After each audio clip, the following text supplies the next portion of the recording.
So, SRH 300 loading అన్న ఒక kind of ప్రెషరా? లేదంటే ఒక కైండ్ ఆఫ్ ది బిల్డ్ అయింది. అండ్ ఇప్పుడు నిన్నటి మ్యాచ్‌లో చూసుకుంటే డీసీ ఏదైతే వైజాగ్ సెకండ్ హోమ్ అన్నట్టుగా ఉందో, సో, డీసీ విన్ అయ్యి అండ్ అల్టిమేట్ రిజల్ట్ వచ్చింది. అండ్ స్ట్రైక్ కూడా చాలా లైక్ జనరిక్‌గా కాకుండా చాలా మంచిగా అనిపించింది. సో, ఎలా తీసుకోవచ్చు మనం ఈ మ్యాచ్ ప్రిడిక్షన్‌ని అండ్ నెక్స్ట్ మ్యాచెస్‌కి?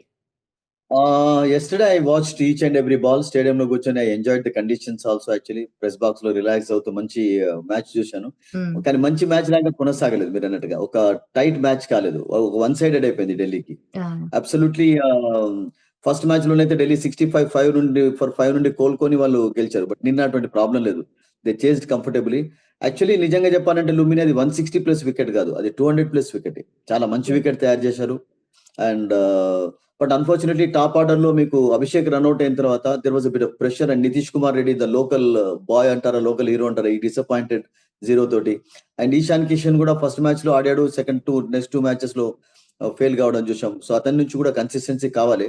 ఒక హెడ్ మాత్రమే కొంచెం కన్సిస్టెంట్ గా కనబడుతున్నాడు. And towards the end Lumbini Ankit played brilliant innings అండి. కనీసం ఆ 160 ప్లస్ సాధ్యమైంది అంటే అతని 70 ప్లస్ రన్స్ చాలా హి ఉపయోగపడ్డాయి contributed a particular. Lot to yesterday's match. Absolutely అండి. చాలా and is looking in good touch also. ఒక మంచి ఆప్షన్ గా ఉన్నాడు వాళ్ళకు లోవర్ ఆర్డర్ బ్యాటర్ గా. అండ్ నిన్న నాకేమనిపించిందంటే 18.4 ఓవర్స్ లో ఆల్ అవుట్ అయినారంటే కొంచెం యూనో చాలా క్వశ్చన్స్ రైజ్ అవుతాయి అసలు యాక్చువల్గా. ఇట్స్ నాట్ జస్ట్ ఎందుకంటే అలా ఇమ్మీడియేట్‌గా వచ్చేసి కూడా టప టప టప వికెట్స్ పడిపోయి దట్ వాస్ లైక్ టపటపట ఢిల్లీకి మీరు అన్నట్టుగా హిందీలో అంటాం కదా, ఒక ప్రావర్బ్ ఉంది కదా, ఆయారాం గయారాం టైప్ అయిపోయింది. టాప్ ఆర్డర్ మొత్తం కొలాప్స్ అయిపోయింది. యెస్. యెస్. అసలు యాక్చువల్ గా 150 అరౌండ్ కూడా సాధ్యంగా కనబడలేదు. But Klaasen and Ankit Varma played well actually. ఒక మంచి పార్ట్నర్షిప్ నమోదు చేశారు. ఆ తర్వాత 160 was a good score. It's not and challenging score కూడా కాదు ఆ వికెట్ పైన, because the ball was coming nicely on to the bat. And for them lot of questions ఉన్నాయి. ఎందుకంటే సెకండ్ మ్యాచ్ లో కూడా లుంబిని మనం హైదరాబాద్ లో చూసాం. అది కూడా దాదాపు ఆల్అౌట్ అయ్యే మ్యాచ్ లాగానే కనబడింది. 9 వికెట్స్ వాళ్ళు కోల్పోయినారు. హ్మ్. అంటే వాళ్ళకు టాప్ ఆర్డర్ లో definitely they need a batter. అంటే ప్రతిసారి కూడా లుంబిని క్రికెట్ 2020 ఫార్మాట్ లో కూడా మీకు hit out and get out అనే ఫామ్ లో వర్కౌట్ కాదు అసలు యాక్చువల్గా. ఓకే. ఓకే. వాళ్ళది అలాగే కనబడుతుంది. మీరు అన్నట్టుగా 300 అంటే ఎప్పుడు కొడతారు? అందరు హిట్ చేసినప్పుడు కొడతారు. హ్మ్. లేకుంటే వాళ్ళకు స్టెబిలిటీ అంటే స్టేబుల్ గా ఉండే ఒక బ్యాటర్ కూడా కావాలి. ఆ role of course Nitish Kumar రెడ్డికి అప్పచెప్పారు, తెలుగు ఓకే. అబ్బాయికి. ఓకే. సెకండ్ డౌన్ లో వస్తున్నాడు అంటే ఆ రోల్ అలాగే ఉంటది. రెస్పాన్సిబుల్ గా ఆడాలి అతను. బట్ ఇంకా కొంచెం కాంబినేషన్స్ వర్కౌట్ కాలేదు. ఫస్ట్ మ్యాచ్ లో దేవర్ బ్రిలియంట్. బ్యాటింగ్ లో అలా రాణించారు కనుకనే గెలవగలిగారు. ఎందుకంటే ఇంకా బౌలింగ్ లో కూడా కొంచెం పదన అనేది కనబట్టలేదు. కమిన్స్ ఇంకా తన బెస్ట్ లో లేడు. హ్మ్. రన్స్ ఇస్తున్నాడు, ఓకే. కపుల్ ఆఫ్ వికెట్స్ తీసుకున్నాడు. And Shami is really disappointing. Harshal Patel ఒక మ్యాచ్ లో పర్వాలేదు అనిపించుకున్నాడు రన్ లేకుండా. But again they were not good actually. So they are working for looking out for some option. Zeeshan was better actually. Zeeshan ఎందుకు ఆడించాల్సి వచ్చిందంటే వాళ్ళకు, అంటే మౌల్డర్ ఎందుకు ఆడించాల్సి వచ్చింది ముఖ్యంగా, లేకుంటే జంపాన్ తీసుకునే వాళ్ళు కదా. బట్ మోడల్ ఎందుకు ఆడించారు? Model is good allrounder, batting కూడా చేస్తుంటారు. సో టాప్ ఆర్డర్ కొంచెం కొలాప్స్ కావడంతో సౌత్ ఆఫ్రికాని ఆడించారు వాళ్ళు ఇంపాక్ట్ ప్లేయర్ రూపంలో. అండ్ చివరి వరకు వచ్చాడు అతను. బట్ నాకేమనిపిస్తుంది అంటే ఇంకా sun Risers Hyderabad they are not still at their best. ఒక ఫస్ట్ మ్యాచ్ పర్ఫార్మెన్స్ తర్వాత 2 కూడా డిసప్పాయింటింగ్ పర్ఫార్మెన్సెస్ ఇప్పటి వరకు. అండ్ మరొక మ్యాచ్ కూడా next don't forget Lumbini, they are playing in Kolkata. Okay. And Kolkata ఈ రోజు ఆడతారు Mumbai against, and they will go back to Kolkata to play against sun Risers Hyderabad. So that's going to be a tough match also. అది కూడా నేను అనుకుంటాను అంత easy కదా. ఆ తర్వాత అఫ్ కోర్స్ నెక్స్ట్ 2 మ్యాచెస్ ఇక్కడ అవుతాయి. అండ్ ఇప్పుడు 1-2 డేస్ గ్యాప్ లో వాళ్ళు మ్యాచెస్ ఆడుతున్నారు కనుక ఐ థింక్ ప్రెషర్ అనేది కొంచెం బిల్డ్ అవుతుంది ఆ టీం పైన Lumbini, no doubt.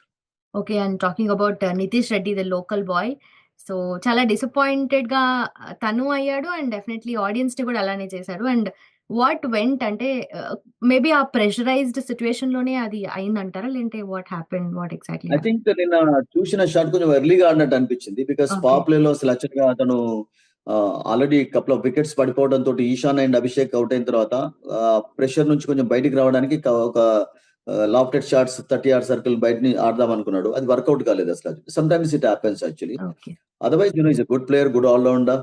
And yes, local crowd was absolutely disappointed. మీరు డౌటే లేదు అందులో. ఎందుకంటే నిన్న అతనికి ఎంత ఫ్యాన్ ఫాలోయింగ్ ఉందంటే మ్యాచ్ స్టార్ట్ కాకముందు దేర్ వర్ లాట్ ఆఫ్ అన్ని ప్లే కార్డ్స్ పట్టుకొని వచ్చారు అతన్ని ఇన్వైట్ చేయడానికి. తర్వాత అండ్ బస్సులోంచి దిగక ముందు ఈవెన్ బస్సును కొంచెంసేపు ఆపడం కూడా చూశాను. I okay. Saw that happen also because అంత ఫ్యాన్ ఫాలోయింగ్ ఉంది. ఎందుకంటే performance was fantastic in Australia. ఒక సెంచరీ సాధించాడు, that in Melbourne actually. And ఇది good allrounder, no doubt about it. But ఇంకా బౌలింగ్ కూడా చేయటం లేదు అంటే కొంచెం ఏదో సమ్ ఇంజరీ సమస్య ఇంకా అతన్ని వేధిస్తుంది అని చెప్పాలి. ఎందుకంటే ఓకే. సడన్ గా ఇంగ్లాండ్ తో T20 అయినప్పుడు ఇంజరీ కావడం, ఆ తర్వాత ట్రైనింగ్ తీసుకున్నాడు NCAలో ఫిట్నెస్ కొరకు, రీహాబిలిటేషన్ జరిగింది. ఇంకా పూర్తిగా జరిగిందా, పూర్తిగా ఫిట్ గా ఉన్నాడా? ఐ థింక్ బౌలింగ్ చేయటం లేదు అంటే there is still something wrong, suspicious గా కనబడుతుంది. But okay. Is a very good allrounder, మీరు డౌట్ లేదు. అండ్ హోప్ దట్ ఇంకా మ్యాచెస్ చాలా ఉన్నాయి కనుక hope that he'll definitely. Come back to his real form. We wish He'll him come back. good luck on that. He'll come back in form and he'll definitely prove again in Vizag, hopefully. Absolutely. మీరు కూడా ఒక లుంబిని, మీరు నితీష్ కుమార్ రెడ్డికి ఒక big fan గా కనబడుతున్నారు. I think everybody because Of course, we are. We definitely are, sir. ఎందుకంటే ఈ మ్యాచెస్ యెస్. అంటే మనము అనుకున్న పర్సన్ ఇప్పుడు ఉంటారు కదా! సో ఎంతమంది ఉన్నా కూడా ఇప్పుడు ఫర్ ఎగ్జాంపుల్ ధోని అనంగానే అందరూ ఓన్ చేసుకుంటారు. లైక్ ఇప్పుడు నితీష్ రెడ్డికి ఆ కైండ్ ఆఫ్ సినారియోలో ఇది కనిపిస్తుందన్నమాట. So is good allrounder. Youngster, ఇంకా age is on his side అండి. చాలా రోజులు ఇంకా ఆడాల్సి ఉంది అతను క్రికెట్. అండ్ బిగినింగ్ అద్భుతంగా జరిగింది. And let's hope that will come back to his form actually. Okay, because అతని ఫార్మ్ అనేది కూడా మీరు అన్నట్టుగా చాలా ఇంపార్టెంట్ సన్ రైజర్స్ హైదరాబాద్.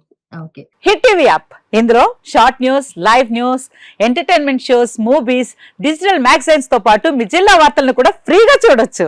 అంతేకాదు KG నుంచి PG వరకు విద్యార్థులకు స్కాలర్షిప్ కూడా అందిస్తున్నాం. ప్రతి వారం 10 మందికి లక్కీ డ్రా ద్వారా ఒక్కొక్కరికి 10,000 రూపాయలు అందిస్తున్నాం. ఇంకెందుకు ఆలస్యం, వెంటనే హిట్ టీవీ యాప్ ని డౌన్లోడ్ చేసుకుని ఫ్రీగా ఎంటర్టైన్మెంట్ పొందండి. Hit TV app. Hit TV app. Please download hit TV app. Hit TV app ని ఫ్రీగా డౌన్లోడ్ చేసుకొని ఎంజాయ్ చేయండి. మీకు నచ్చిన ఎంటర్టైన్మెంట్ కోసం హిట్ టీవీ యాప్ ని ఫ్రీగా డౌన్లోడ్ చేసుకుని ఎంజాయ్ చేయండి. హిట్ టీవీ యాప్ని డౌన్లోడ్ చేసుకుని ఆస్వాదించండి, ఆశీర్వదించండి. ఇంతమంది సెలబ్రిటీలు హిట్ టీవీ యాప్ ని డౌన్లోడ్ చేసుకోండి అని చెప్తున్నారంటే ఎంత మంచి యాప్ ఆలోచించండి. అమెరికాలో చదవాలనుకునే వాళ్ళకి విశ్వసనీయమైన పేరు మన శౌర్య కన్సల్టెన్సీ. UK లో 1 year masters. UK లో 1 year masters. 2 years work permit up to 5 years visa. Contact Saurya Consultancy. Contact 89851 89851.